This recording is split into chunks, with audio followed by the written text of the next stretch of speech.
2026 is going to be an awesome year. We got some pretty cool stuff coming up. First off, we got Foundations of Recovery. This is our flagship program. We're starting it in January. This is for anyone, man, woman, or couple, who wants to come and reclaim their heart from shame, trauma, and betrayal. We start off with an education on all sorts of principles, give you the common language. We feed you from a fire hose in terms of all things recovery. It is such a great start to recovery. And we get at the roots of things, Tyler. This isn't like any other program. Like, this is our healing journey in process, and Foundations is where we begin. If you look at the value that you're getting there to kick off a good recovery with all of the right education, all of the right language, and a team to get you started while also being directed by Brannon and myself through the whole process, what a deal. So if you're interested, if you're struggling, if you've been wanting to do something for a long time, jump into this. This only comes around every so often, and we would love to have you there. Click the link in the description to sign up for it. And to make it even sweeter, we're also including a raffle for a free pass to the Radiant Dawn retreat. Anyone who signs up for Foundations will be added to the raffle for that free Radiant Dawn pass. If you're a man and you sign up for Foundations, your name still gets entered, and you can give that pass away if you win it to any woman that you want to. So what you're saying, Tyler, is if you sign up and participate in Foundations, you could possibly go to Radiant Dawn for free? That's exactly what I'm saying, which is crazy because Foundations by itself is already an insane value. Man, I sound so salesy. But it actually is awesome. So come to Foundations. And even if you don't come to Foundations, sign up for Radiant Dawn. It's beyond therapy. The best healing experiences that you can have. Click the link below and come join us. Is it apathy or healthy boundaries? Welcome to the Therapy Brothers podcast. I'm Brannon. I'm Tyler. We're brothers. We're therapists. And we know recovery. Bring your stories, your questions, your successes with real recovery.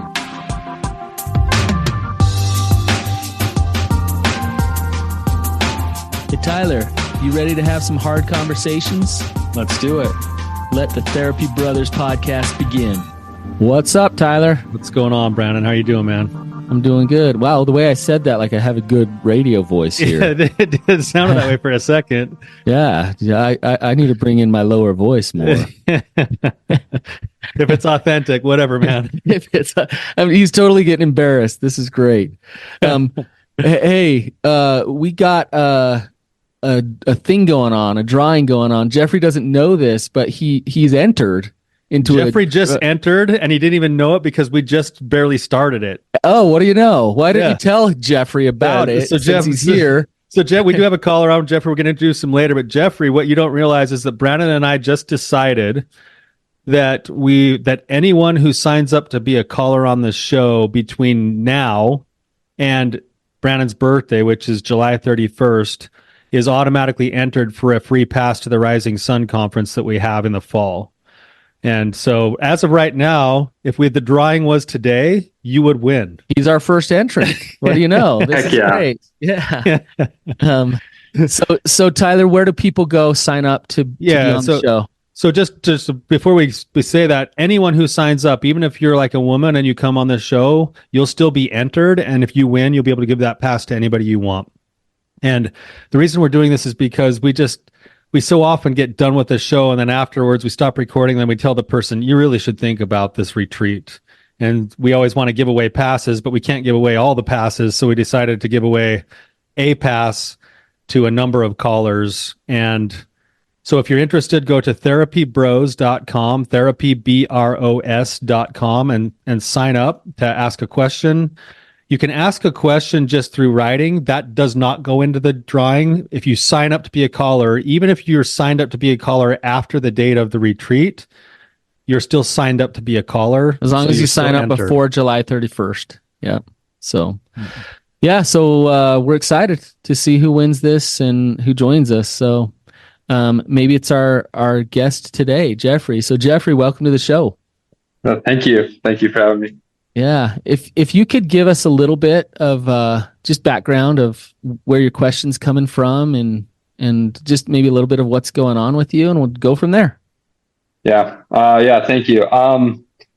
So I'm I'm coming from a place of addiction. So I probably started my addiction about age 16. I know that I'd been drawn to sexual stuff and things like that from a much younger age, but I think that the addiction really started at age 16.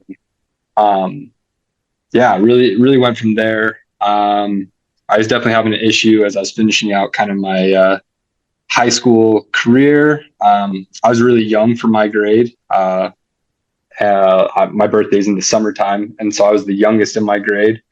And so oftentimes, like, I felt like I was really lagging behind the rest of like my peers and stuff. And I think in some ways I felt like that made me unlovable, and I think that kind of took me a little bit into the addiction. So I did a year of college, and things kind of got worse. But then I knew I wanted to serve an LDS church mission, and so I did the things I needed to get prepared to go on that, and I was able to serve a full 2-year mission. But and that's been my longest stint of sobriety since starting my addiction. But after I got home from a mission, I had kind of the hopes of thinking like everything was going to be solved from there. I was going to just live the rest of my life completely, porn free, addiction free. And I think within a month I was back to acting out after that, and didn't really stop for any considerable amount of time, maybe like a week or 2 weeks, maybe a month here and there. I'd stay away from it, but just kind of kept going back to it. And then fast forward a few years, ended up getting married. I thought, oh yeah, in marriage I'm gonna be cured. Like, I won't have to we've never heard this story. Never heard I know.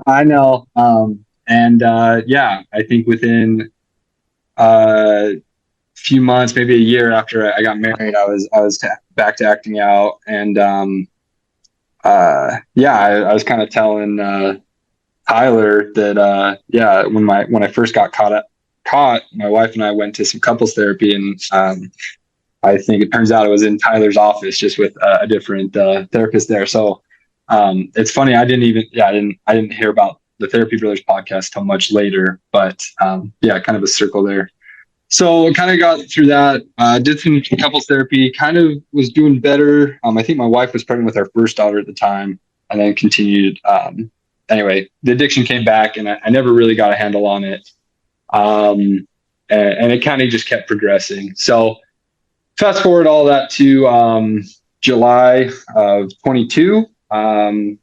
There are some things that happened in my life. My second daughter had either just been born or was about to be born. I can't remember exactly, but I was done. I could not handle the double life anymore. I couldn't handle the pain of just like being two people. And I was, my options were like suicide or try and figure out a way to like get past this. And so, luckily we had a good life coach that a lot of people have been to, and I went to her, and that was I think the first time that I set it up myself, and then willingly told somebody about my addiction outside of being caught. Like, I actually just told somebody of my own free will. And so that kind of started me into this journey of recovery. And so since then, since July of 22, I've been really working on recovery. And I started a 12-step program back in, I think, like August or July of last year, and have been really, really working that hard, have a sponsor, and have been really diving deep into recovery. And so with that, there's just all sorts of defects that I know I have. There's all sorts of bad habits I have. I realize, it's all my own doing. It's all my own stuff. And I'm just really working on getting through that. And so as I was doing that, me and my wife were having a discussion. We were trying to make summer plans, trying to figure out what our vacations were going to look like. And if you could believe it, our communication is not perfect. We have some real power our dynamics can be strained. I think she's really a type A go-getter, like loves to plan stuff, loves to kind of be in control of that. And I think for years I've just let her have that, and I haven't really stepped up and like been communicative about what I wanted or didn't want to do. And so we were talking about these plans with family, and I kind of said like, hey, like I want to go spend a lot of time with my family on this trip. And she's like, well, that doesn't leave time to spend it with my family. And I was just like, okay, like, you know, every other time we've gone out there, we spend I'm thinking that to myself. I'm like, we always spend tons of time with your family.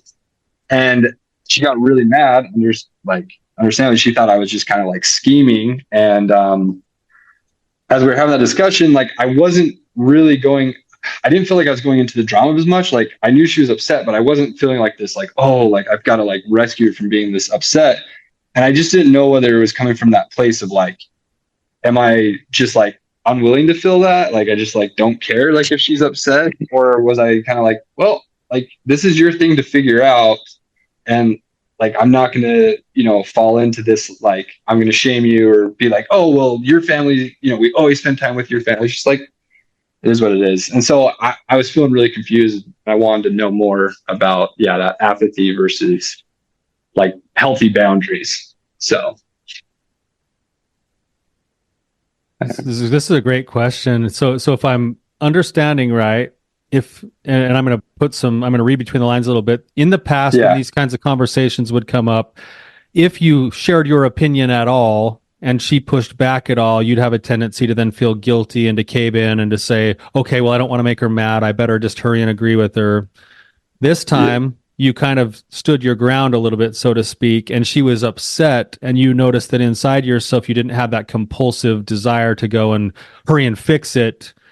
And then you're questioning yourself, am I just beyond feeling, and am I numb and apathetic, or was this an example of maybe standing in my strength and holding healthy boundaries? That's the question. Yeah, exactly.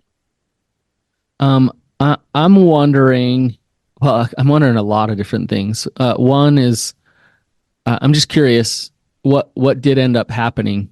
What did you guys decide?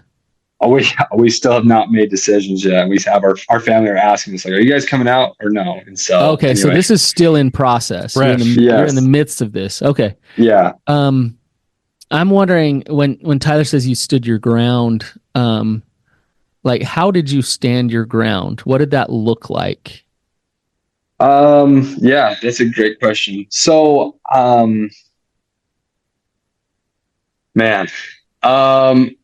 so she said, I'm trying to be sensitive and like honestly own my parts. I don't want to like paint any kind of picture here. We won't let you victim out too much. Don't worry. Yeah. Okay. So. Perfect. As long as you'll keep me accountable and we'll hold your feet to the fire here. Okay, I appreciate that. Yeah. So she's just saying, I don't like when you said we're not going to spend time with my family. Like you said it like really rudely, and I just said, like, I don't think I did. Like I was kind of making these plans. I had my brother on the phone, and I was kind of like making some plans with him to maybe spend some time, to maybe go dirt bike and stuff with him. And I hadn't talked to her about those plans necessarily either, but it was more, I was trying to kind of get this feedback from my brother if that's something he was even going to be available to do, because there's no reason for me to go like plan this thing if he's not even going to be available. So it's kind of me like putting some feelers out to see if he would be available. And when my wife was overhearing that, she's like, you haven't even talked to me about them. I don't even know if, we're available. And so in my mind, like I'm having this, like, I'm not committing to anything. I'm just trying to see if this is like feasible. And she was taking that as me as making like concrete plans. And so she was saying like, you were being really rude in the way you responded to me. And I really didn't feel like I was. So as I was sitting there having that conversation, I'm like, I'm sorry you're feeling like I was being rude. I was not trying to be rude. It like, I don't know how to like, say not, I'm sorry that that's the way you're feeling. Like, and she did bring up in the conversation, and this was somewhere where it was hard as well. She's like, in the past, when you've acted out, you've always like waited to tell me like when it best suited you.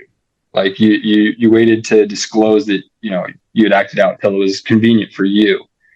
And so I think for her, she was having some like feeling of I was trying to manipulate the situation to get the best possible outcome for myself.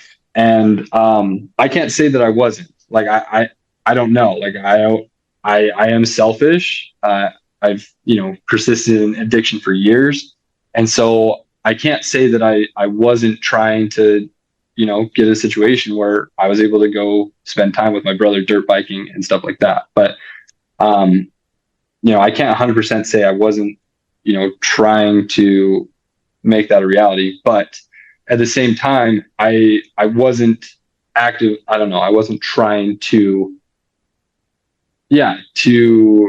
just overrun the thing. I hadn't even made firm plans. It's not like I had said like, oh, I'd made firm plans with my brother and then was ready to go do that. It was more, I just was putting out feelers because I need to know schedules, I guess. Jeffrey, as you're talking through this, just my initial response is, as you're talking through this, you sound unboundaried with her, okay, and not apathetic. So what I'm hearing is neither of the two. Like, am I just boundaried or am I apathetic? I'd say, to me, what I'm hearing is that you're defensive. Okay. And maybe you're defensive in a chill way, like, I know what I'm doing, but what I'm not noticing, if you were boundaried in a healthy way, your wife is giving you all kinds of opportunity for a connection, and you would be able to see that connection and be able to not just be like, I'm sorry you feel that, or I can see that you feel that.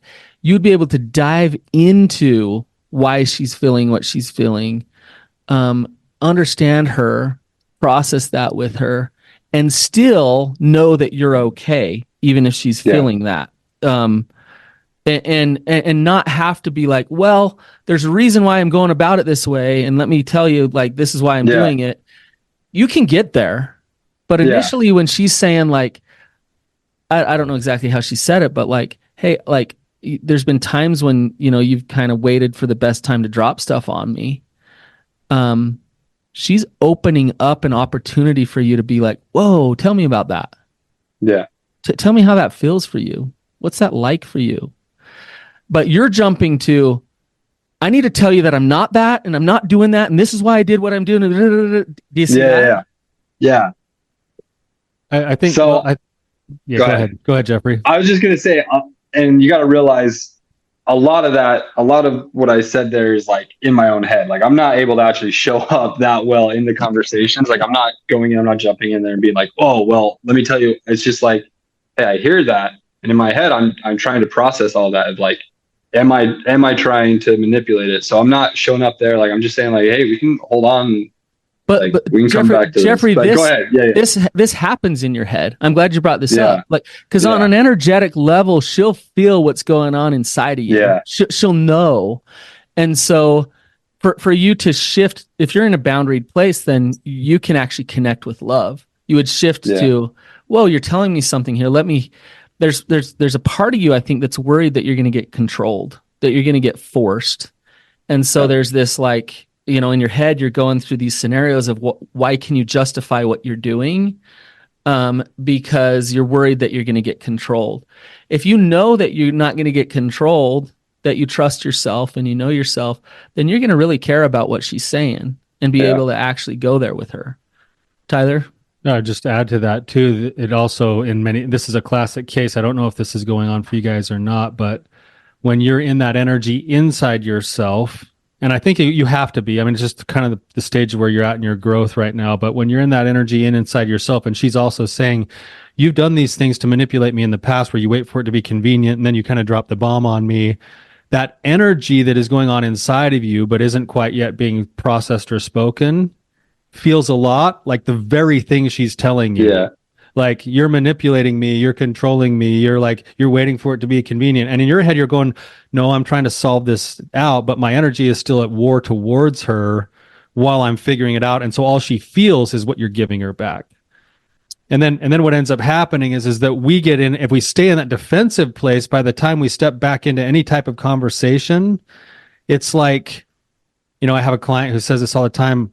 He says his own first name got with his own first name. So in this case, it would be Jeffrey got with Jeffrey, and Jeffrey decided that it's best to hang out with his buddies. And then he had to double back down and defend his supposed honor when his wife challenged it. And it's the defending of the supposed honor that she picks up on energetically, rather than, hey, I think the wires got crossed here. I need some time to process this and figure out exactly where I'm at or how I'm feeling. I don't think it's exactly what you're feeling either, and I want to understand that. Let's give each other some grace to figure this out. Is there a different way? I'm asking Jeffrey and Tyler here. Is there a different way where all these things can exist? She feels seen, understood, safe, and fought for, and Jeffrey gets what he wants in terms of your truth and what you desire for this trip. And can you get what you want on the trip, and she feels safe and seen and heard? Can those two things coexist? Are you asking me first or Tyler? Because I'm sure Tyler was going to give a way better answer than I am. Go ahead, Jeffrey. Yeah, I think both can exist for sure.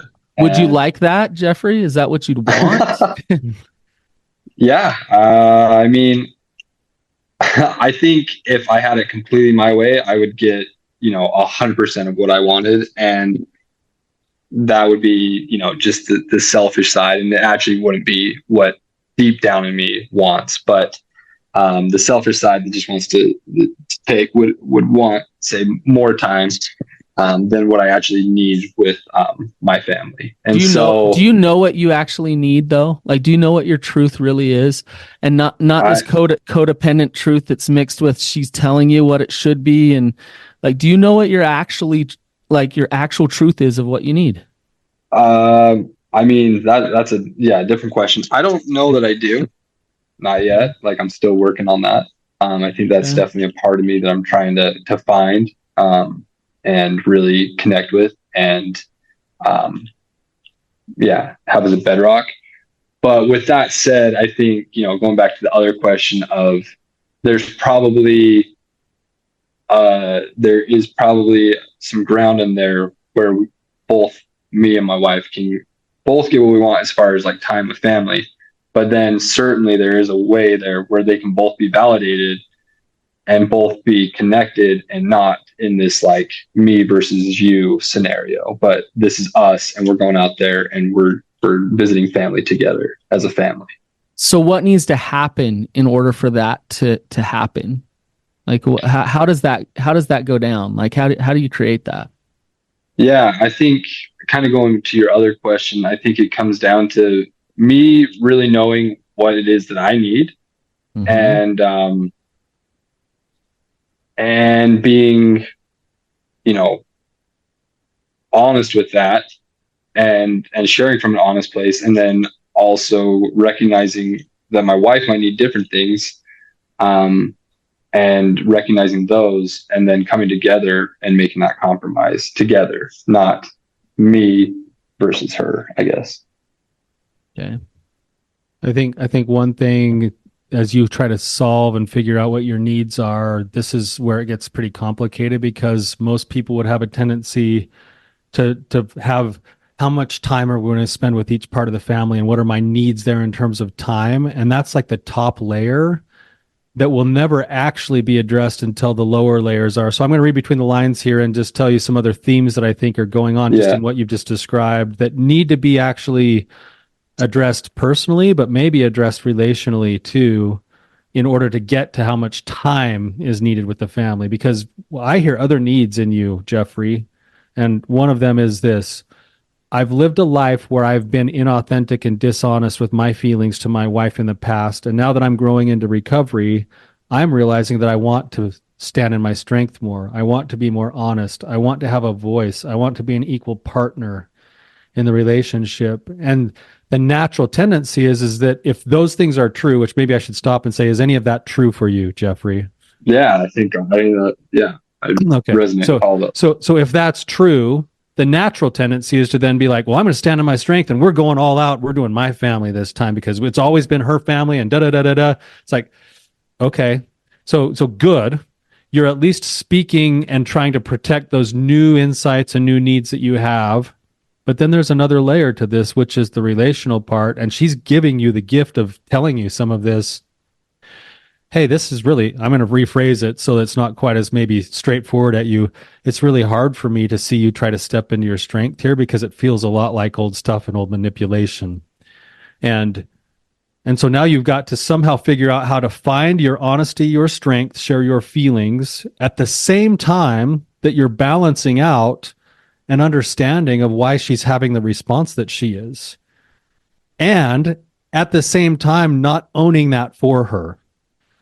So you have to find this weird middle balance of saying, this is I, and these are the principles that I'm trying to work on here. I'm probably not getting them perfect.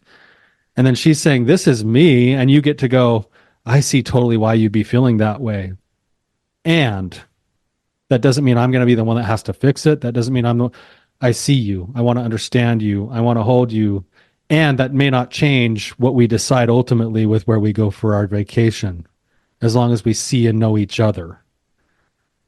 Does that make sense? Yeah. Yeah. I think actually balancing all that feels, impossible for where I am right now in my own recovery. Like I'm doing my best to learn that. But yeah, I think the idea there makes complete sense. And it's my actual application of that, But what if that became part of the discussion though? What if you were able to be vulnerable enough with your wife to say those things and to say, hey, I'm trying to learn these new skills and live this new way because it's important for me as a man, and in my recovery, I need to do this. I'm still trying to figure out how to be sensitive, but I don't want to be sensitive by just giving in either. And it's messy. I don't think I'm capable of that right now, but I want to be. Yeah. What if that was part of the discussion?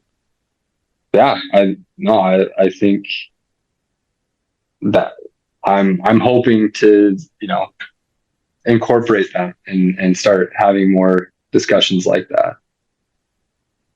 There's what Tyler's bringing up. There's an element to masculinity that I think is very important to building trust with the feminine, and what that is it's a steadiness. It's a standing on your own 2 feet and being steady. And what's interesting, you said earlier, Jeffrey, that, for the first time you actually reached out on your own to get help for your problem.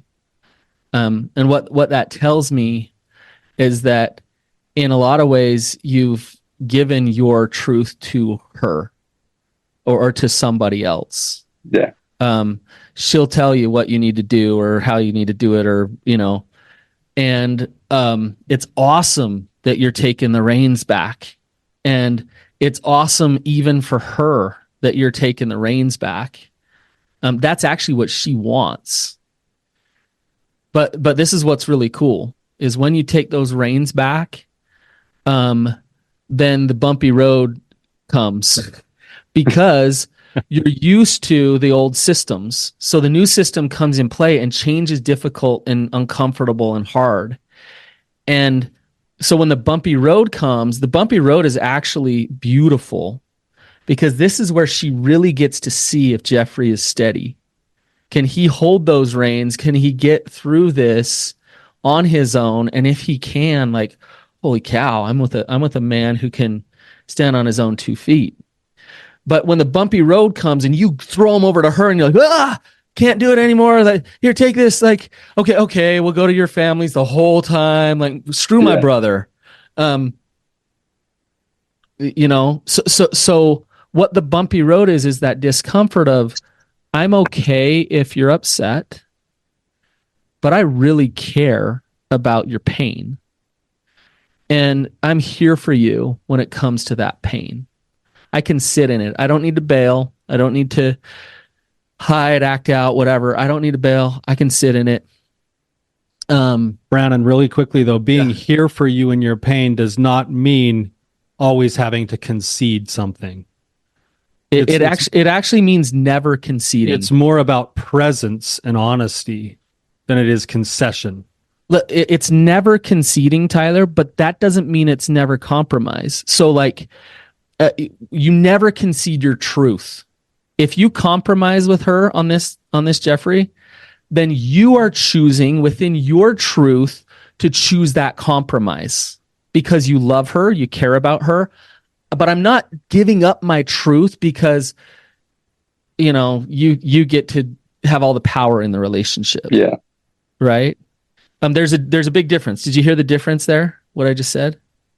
Yeah. I mean, I feel like it's less about here. I can feel the difference for sure. Yeah. Like, yeah. Um, I'm choosing this. I'm being honest. Yeah. This is what I truly do want. Not what I want because you want it and okay, I'll resent you.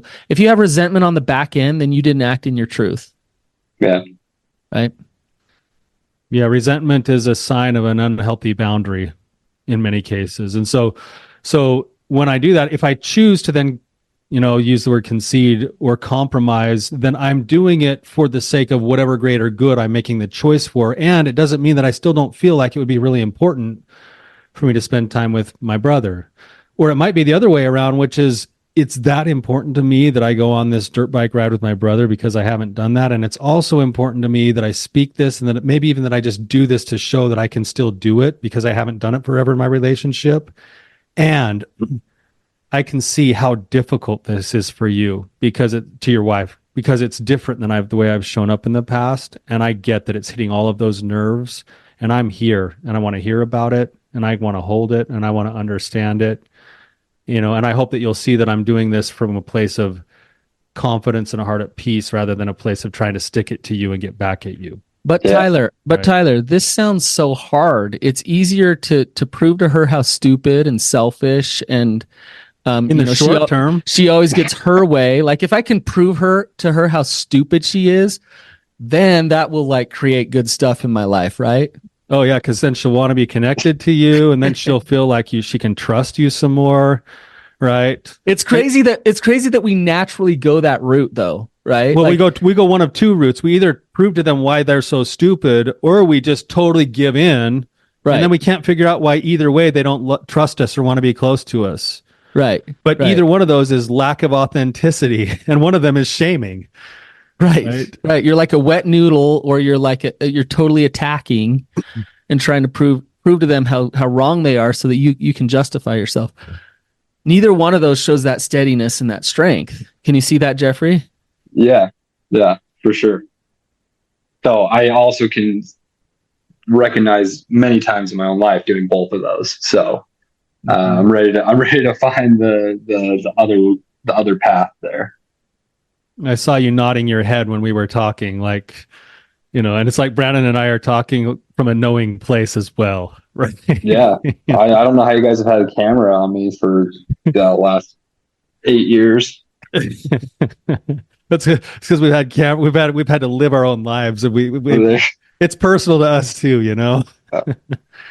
That's good to know. Yeah. So I guess bringing it back then with what Brannon's saying, where's a good starting point for this middle then, where there is some structure, but there's also the flexibility and understanding? How do you get into that place?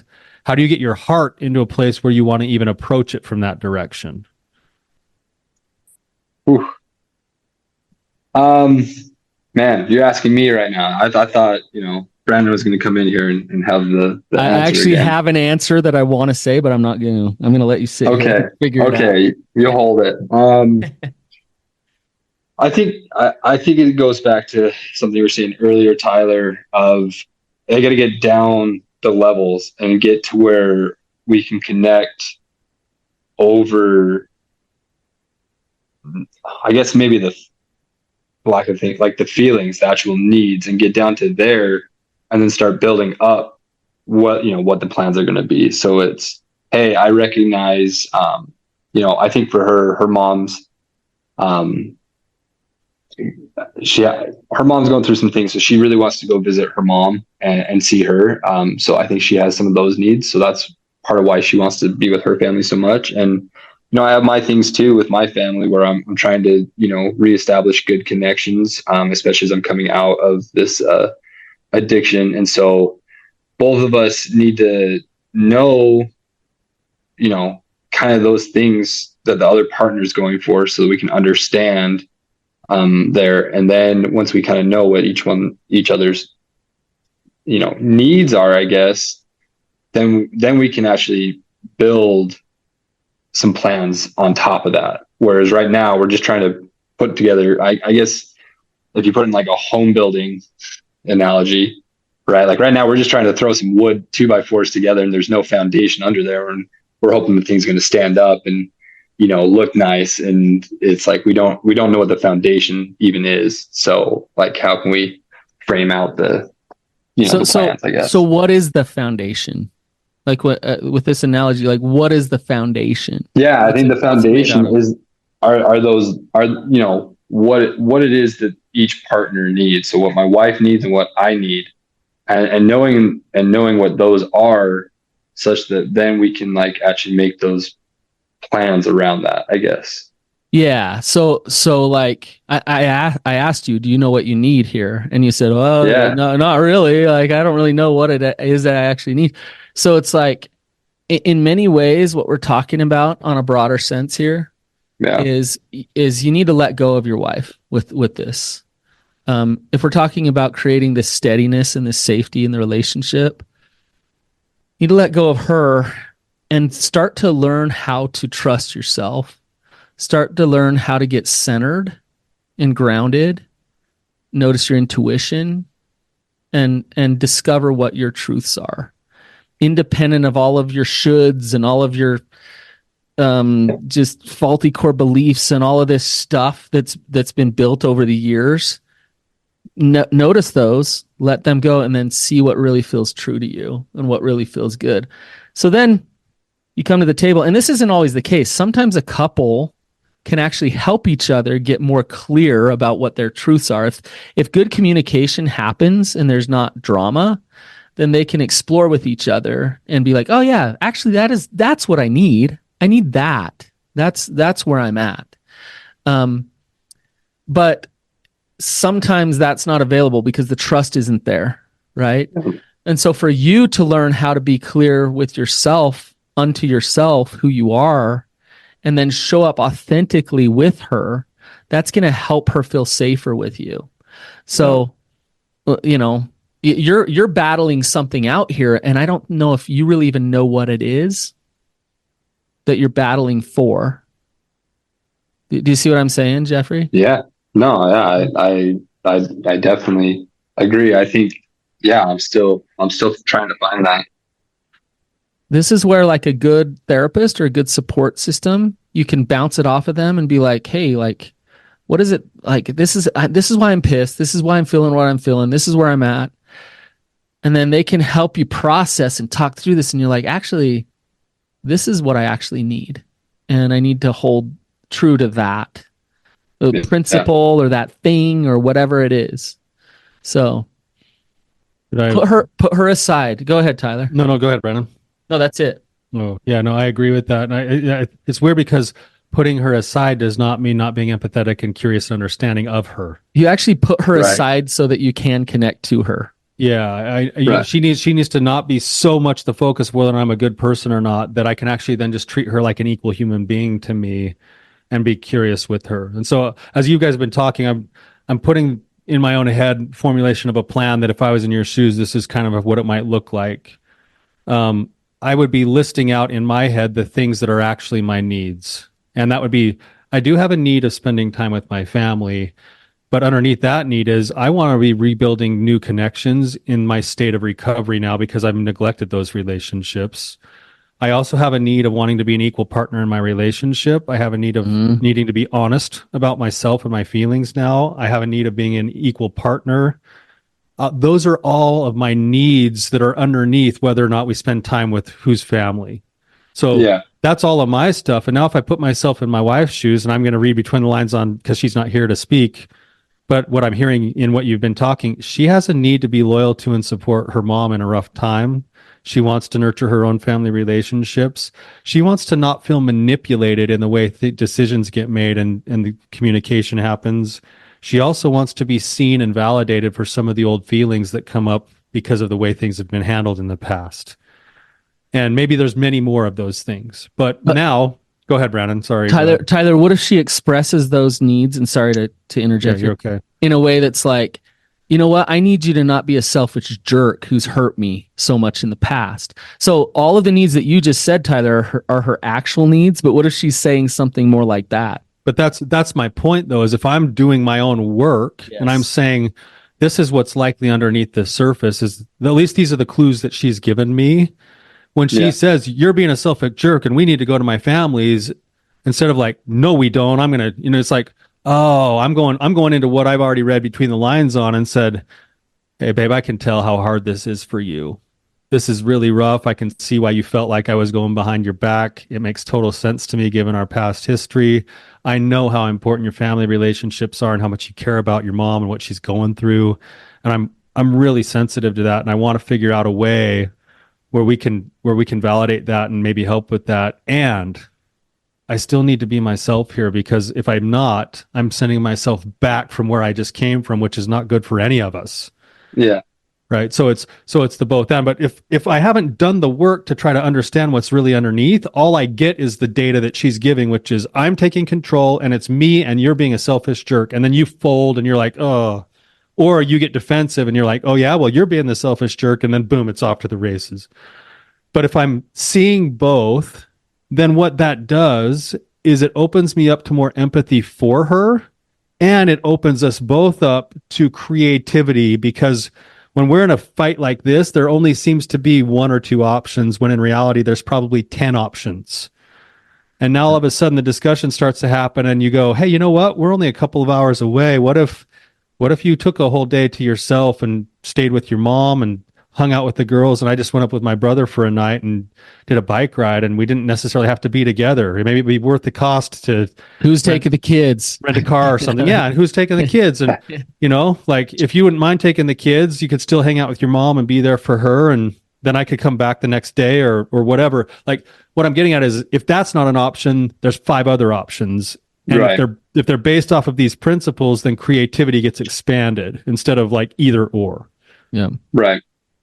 Yeah, I think something I recognize there too is, like I can definitely see that. And I think that's, a big frustration that happens is like, it feels like we should be able to come up with a lot of those creative solutions, but we get into that drama and then it becomes like my way or your way. And there's like one, and that's, I'm so tired of that situation.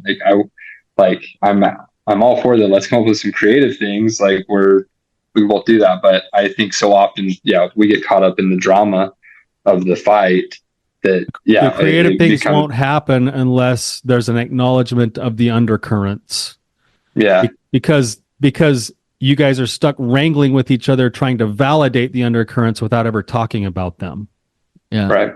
I think you're in the drama unconsciously. Like earlier when you started telling your story of what happened, it's like I'm picking up on victim defensiveness, and you're kind of like, look, I don't know if I was boundaried or apathetic. Like I don't, and I'm like, no, you're still in drama, and there's a reason why you're not getting to what Tyler's talking about, all these other options and being able to connect and compromise. And I do want to say Brannon, go ahead. Before you go further with that, though, I would say that even in what he's saying, though, he might still be in drama, but there might be progress happening if he's at least still having a boundary. It's just not quite nestled into having empathy with it yet. If he's caved in his whole life and he's finally standing up, that could be seen as a step of progress, as long as he could come back towards center and bring a heart at peace and some empathy with it. Kind of like, is he still acting in his truth, or is he acting in like he's now the persecutor who's like, oh, I'll show you, and I'll, like now I'm in charge. Like I think sometimes that's the practice, though, is that when you've been putting yourself in the one down position your whole life, and all of a sudden you're like, oh, I don't do that anymore. The natural tendency is to swing too far the other way, but it's still a step in the right direction if you can learn how to grab that, not be in persecutor mode, but be assertive, and then come back to this empathetic place. I think so, kind of. I think that drama as a whole is a problem. If you're the caretaker and you're not speaking your truth, that's a problem. If you're victiming out, now it sounds like you and your wife kind of caught in a thing where both of you are kind of like the victim persecutor. Like, I'm the victim of you. You're fighting for who can be the victim, right? And I think if you're swinging to the pendulum to the side of the persecutor, yay, you're doing something different, but you're still in drama. Yeah. Versus stepping out of it and saying, Yeah. look, I'm not in drama here. My heart is at peace. Now I'm going to speak my truth. And I might suck at speaking it because I haven't learned how to communicate very well. That's right. But at least like my heart's in a place where like I really do want connection. I want you to be happy. I want me to be happy. Let's figure this out, right? So another thing, Tyler, as you were talking, I think we need to be careful of, Jeffrey, is sometimes people will get kind of good at fake empathy. They can like placate. I'll placate my partner so then I can then get what I want. Yeah. And versus genuine empathy. And that placating fake empathy can be so harmful to a relationship because it's like, oh, here he goes, like doing the thing Brannon and Tyler taught him to do to like, get on my good graces so then he can get what he wants. You don't want to do that, right? Yeah. So you want to be really honest with yourself. Another thing that Tyler was saying that I want to point out, the whole thing about you manipulating the situation to get what you want. Before you go to, let me understand how that feels for you, because that's I can see why you'd feel that way, and you got to check out within yourself and get honest and accountable of, were you manipulating the situation? And you got to clean that up with her if that actually happened. If that is like, you know what, I'm going to own it that I was. Now don't own it if you weren't, because then you're caretaking, right? Right. Yeah. This is complex. I know it's that's where it gets so difficult, right? Because like I can see it both ways. If I'm the in my own life, right? Like I have to like own that. It's like I guess I've just been blind for so long, right? Like that's part of like the thing that's so hard with the addiction is like I've just been blind to all of my rationalizations and everything for so long that like I've given away so much power and so much of like my own worth to others that now I don't know. Like I don't know if I did or not. Like I could say like, yeah, I don't think I did, but I've also been blind, and I've also told myself so many times that I didn't do something else that I totally did. And so that inner just like knowing, no, I did not do that. Like it's hard to actually trust. I'm not there yet. Yeah, I'm not there where I even trust myself yet. And so it makes complete sense that she has a hard time with it, and so I can see that, and but at the same time, it's like, yeah, I'm really having to even like build that own trust with myself right now, and it gets tricky just like that. Sometimes too, I think, and when you're in that process, it's almost like you're gaslighting yourself without knowing it. Sometimes both ways, and I think it's okay just to acknowledge that in many of these situations, there might be an element of both still. There might be, maybe I was approaching it from a little bit of my old habits, and maybe there was a little bit of that there. And there was another portion of me that was really trying to do this differently. And there's a part of me that was just trying to get an understanding before I could even come to you and discuss what the possibilities were. And that's honest too. Like, it doesn't have to be an all or nothing. It can often be a both and.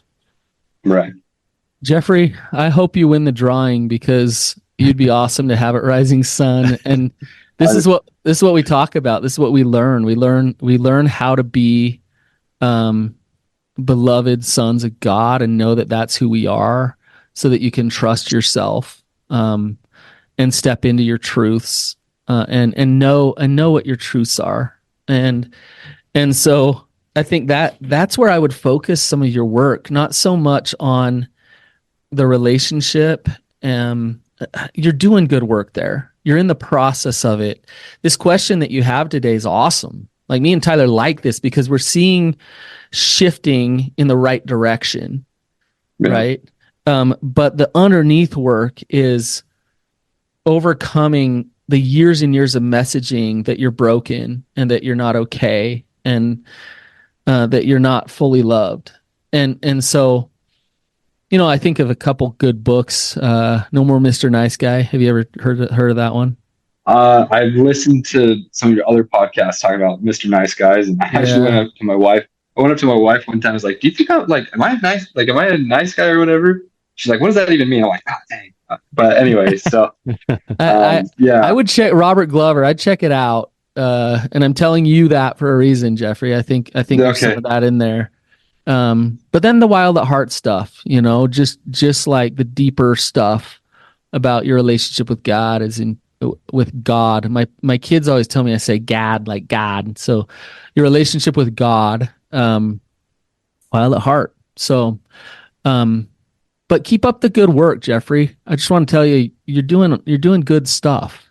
So where are we leaving you at today, Jeffrey? Did we even get into your question? No, I think we did. And I think, I think it really helped me to illuminate some of that just how much I still have to go. And I'm not saying that from like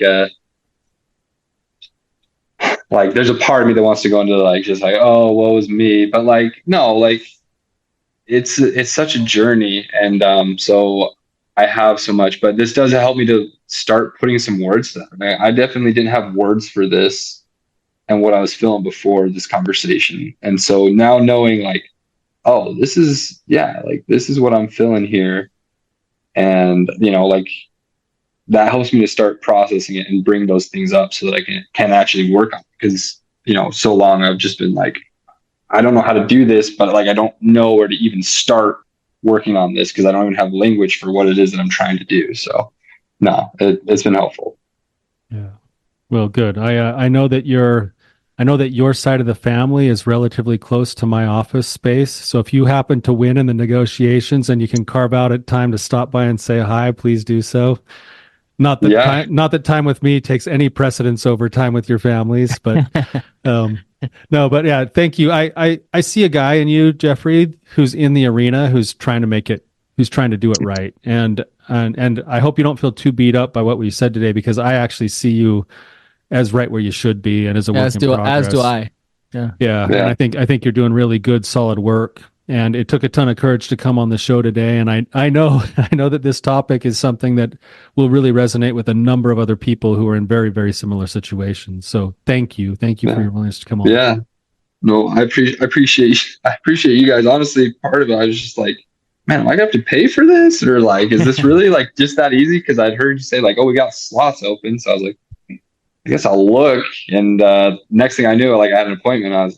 So anyway, I'm grateful that you guys have this set up, and it really was helpful for me as well. And man, yeah, if there's anybody hoping that they win the Rising Sun ticket, I would love that. That'd be incredible. So awesome. Well, thank you, Jeffrey, and thanks to the audience for listening. If this was helpful, please share it. Please leave a review, mention Jeffrey by name, and thank him too. And until next time, keep on keeping on.